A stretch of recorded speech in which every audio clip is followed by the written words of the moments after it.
നമസ്കാരം. വിദേശത്ത് ജോലി വാഗ്ദാനം ചെയ്ത് പണം തട്ടുന്നതിന് ഒരു വ്യാജ എംബസി തന്നെ സ്ഥാപിക്കുക. കേട്ടുകേൾവിയില്ലാത്ത തട്ടിപ്പാണ് ഗാസിയാബാദിൽ പോലീസ് കണ്ടെത്തിയത്. ചില്ലറ കളിയൊന്നുമല്ല പിടിയിലായ ഹർഷവർദ്ധൻ ജെയിൻ കളിച്ചത്. ആൾ ചില്ലറക്കാരനുമല്ല എന്ന് ഇയാളുടെ ചരിത്രം ചികഞ്ഞാൽ അറിയാം.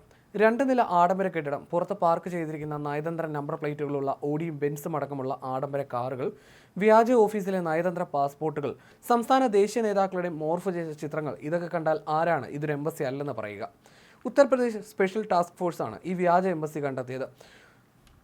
ഒരു പരമാധികാര രാഷ്ട്രവും അംഗീകരിക്കാത്ത വെസ്റ്റ് ആഫ്രിക്ക എന്ന രാജ്യത്തിന്റെ എംബസിയുടെ ബോർഡാണ് ഇവിടെ ഉണ്ടായിരുന്നത്. വിദേശത്ത് ജോലി വാഗ്ദാനം ചെയ്ത് ആളുകളെ ആകർഷിക്കുന്ന ഒരു റാക്കറ്റാണ് ഇവർ നടത്തിയിരുന്നതെന്നാണ് പോലീസ് വെളിപ്പെടുത്തുന്നത്. നയതന്ത്ര രേഖകൾ വ്യാജമായി നിർമ്മിച്ചും ഹവാല വഴിയും കള്ളപ്പണ ശൃംഖലയുടെ ഭാഗമായിരുന്നു ഹർഷവർദ്ധൻ ജെയിൻ. വെസ്റ്റ് ആഫ്രിക്കയിലെ പ്രഭു എന്ന് സ്വയം പരിചയപ്പെടുത്തി നയതന്ത്ര നമ്പർ പ്ലേറ്റുകളുള്ള ആഡംബര കാറുകളിൽ ഇയാൾ സഞ്ചരിക്കുമായിരുന്നു. രാഷ്ട്രപതി, പ്രധാനമന്ത്രി, മറ്റ് പ്രമുഖർ എന്നിവരോടൊപ്പം മോർഫ് ചെയ്ത ചിത്രങ്ങൾ ഉപയോഗിച്ച് പ്രചാരണം നടത്തിയിരുന്നു. നയതന്ത്ര നമ്പർ പ്ലേറ്റുകളുള്ള 4 ആഡംബര കാറുകൾ, 12 മൈക്രോനേഷനുകളുടെ നയതന്ത്ര പാസ്പോർട്ടുകൾ, വിദേശകാര്യ മന്ത്രാലയത്തിന്റെ സ്റ്റാമ്പുകളുള്ള രേഖകൾ, 34 രാജ്യങ്ങളുടെ സ്റ്റാമ്പുകൾ, 44 ലക്ഷം രൂപ വിദേശ കറൻസി, 18 നയതന്ത്ര നമ്പർ പ്ലേറ്റുകൾ, ആഡംബര വാച്ച് ശേഖരം എന്നിവ പോലീസ് ഇവിടെ നിന്ന് കണ്ടെത്തിയിരുന്നു. തൻ്റെ തട്ടിപ്പുകൾക്ക് കൃത്യമായ മറയൊരുക്കാൻ ഹർഷവർദ്ധൻ അറിയാമായിരുന്നു. ഗാസിയാബാദിൽ വാടകയ്ക്കെടുത്ത സ്ഥലത്തായിരുന്നു കോൺസുലേറ്റ് സ്ഥാപിച്ചത്. വെസ്റ്റ് ആഫ്രിക്കയുടെയും ഇന്ത്യയുടെയും പതാകകൾ സമുച്ചയത്തിന് മുകളിലുണ്ടായിരുന്നു. മതിലിന് പുറത്താണ് നാട്ടുകാരുടെ മുന്നിൽ ഡിപ്ലോമാറ്റിക് നമ്പർ പ്ലേറ്റുകളുള്ള ആഡംബര കാറുകൾ പ്രദർശിപ്പിച്ചത്. ഹർഷവർദ്ധൻ ജെയിൻ പ്രധാനമന്ത്രിക്കും പ്രസിഡന്റിനും ഒപ്പം നിൽക്കുന്ന മോർഫ് ചെയ്ത ചിത്രങ്ങൾക്ക് എംബസിയിൽ ഒരു പഞ്ഞവുമില്ലായിരുന്നു. വിദേശത്ത് ജോലി തേടുന്ന യുവാക്കളെ ആകർഷിക്കാനുള്ള മറ മാത്രമായിരുന്നു ഈ ആഡംബര വ്യാജ എംബസി.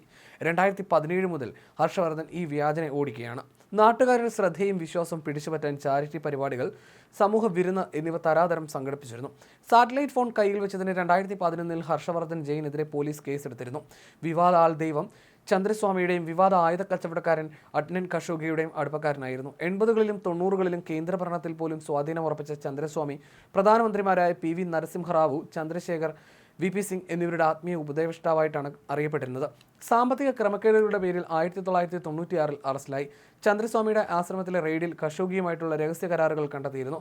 മുൻ പ്രധാനമന്ത്രി രാജീവ് ഗാന്ധിയുടെ വധവുമായി ചന്ദ്രസ്വാമിക്ക് പങ്കുള്ളതായും ആരോപണം ഉയർന്നിരുന്നു. ഇത്തരം വിവാദ പുരുഷന്മാരുമായിട്ടായിരുന്നു ഒരു കാലത്ത് ഹർഷവർദ്ധന്റെ കൂട്ടുകെട്ട്. ഗാസിയാബാദിലെ വ്യാജ എംബസിക്ക് പുറത്തുള്ള ഫലകത്തിൽ വെസ്റ്റ് ആഫ്രിക്ക ഗ്രാൻഡ് ഡച്ചിയിലെ കോൺസുൽ ജനറൽ HV ജെയിൻ എന്ന ഫലകം കാണാം. UP പ്രത്യേക ദൗത്യ സംഘം വ്യാജ എംബസി കണ്ടെത്തുന്നതിന് ഏതാനും ദിവസം മുമ്പ് ന്യൂഡൽഹിയിലെ കോൺസുലേറ്റ് ജനറലിന്റെ ഫോട്ടോകൾ വെസ്റ്റ് ആഫ്രിക്കയുടെ ഔദ്യോഗിക ഇൻസ്റ്റാ ഹാൻഡിലിൽ പങ്കുവച്ചിരുന്നു. ഇന്ത്യയിലെ വെസ്റ്റ് ആഫ്രിക്കയുടെ താൽപ്പര്യങ്ങൾ സംരക്ഷിക്കുന്നതിനൊപ്പം നാട്ടുകാർക്ക് വർഷത്തിൽ 5 തവണ 1000 പേർക്ക് വീതം ഭക്ഷണം വിതരണം ചെയ്യുന്നുവെന്നായിരുന്നു ക്യാപ്ഷനിലുണ്ടായിരുന്നത്. അമേരിക്കൻ നാവികസേനയിലെ ഉദ്യോഗസ്ഥനായ ട്രാവിസ് മെക്ഹെൻറി 2001 വെസ്റ്റ് ആഫ്രിക്ക സ്ഥാപിച്ചത്. പിന്നീട് ഇയാൾ സ്വയം അതിൻ്റെ ഗ്രാൻഡ് ഡ്യൂക്കായി അവരോധിച്ചു. അന്റാർട്ടിക്കയിൽ സ്ഥിതി ചെയ്യുന്ന വെസ്റ്റ് ആഫ്രിക്കയുടെ വിസ്തീർണം 6,20,000 ചതുരശ്ര മൈലാണ്. അന്റാർട്ടിക്ക ഉടമ്പടി സംവിധാനത്തിലെ ഒരു പഴുതുപയോഗിച്ചാണ് മെക്ഹെൻറി സ്വയം ഭരണാധികാരിയായി നിയമിതനായത്. അന്റാർട്ടിക്കയുടെ ചില ഭാഗങ്ങളിൽ രാജ്യങ്ങൾ അവകാശവാദം ഉന്നയിക്കുന്നത് ഉടമ്പടി വിലക്കുന്നുണ്ടെങ്കിലും സ്വകാര്യ വ്യക്തികളെക്കുറിച്ച് അതിലൊന്നും പറയുന്നില്ല. വെസ്റ്റ് ആഫ്രിക്കയ്ക്ക് 2356 പൗരന്മാരുണ്ടെന്നാണ് ഇവർ അവകാശപ്പെടുന്നത്. എന്നാൽ അവരിൽ ആരും അവിടെ താമസിക്കുന്നില്ല.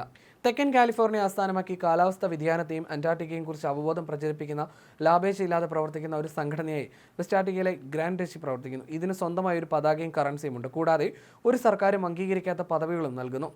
വെസ്റ്റ് ആഫ്രിക്കയെ പോലെ ലോകമെമ്പാടും പരമാധികാരം അവകാശപ്പെടുന്ന നിരവധി മൈക്രോനേഷനുകളുണ്ട്. എന്നാൽ അവരെ ഒരു രാജ്യവും അംഗീകരിക്കുന്നില്ല.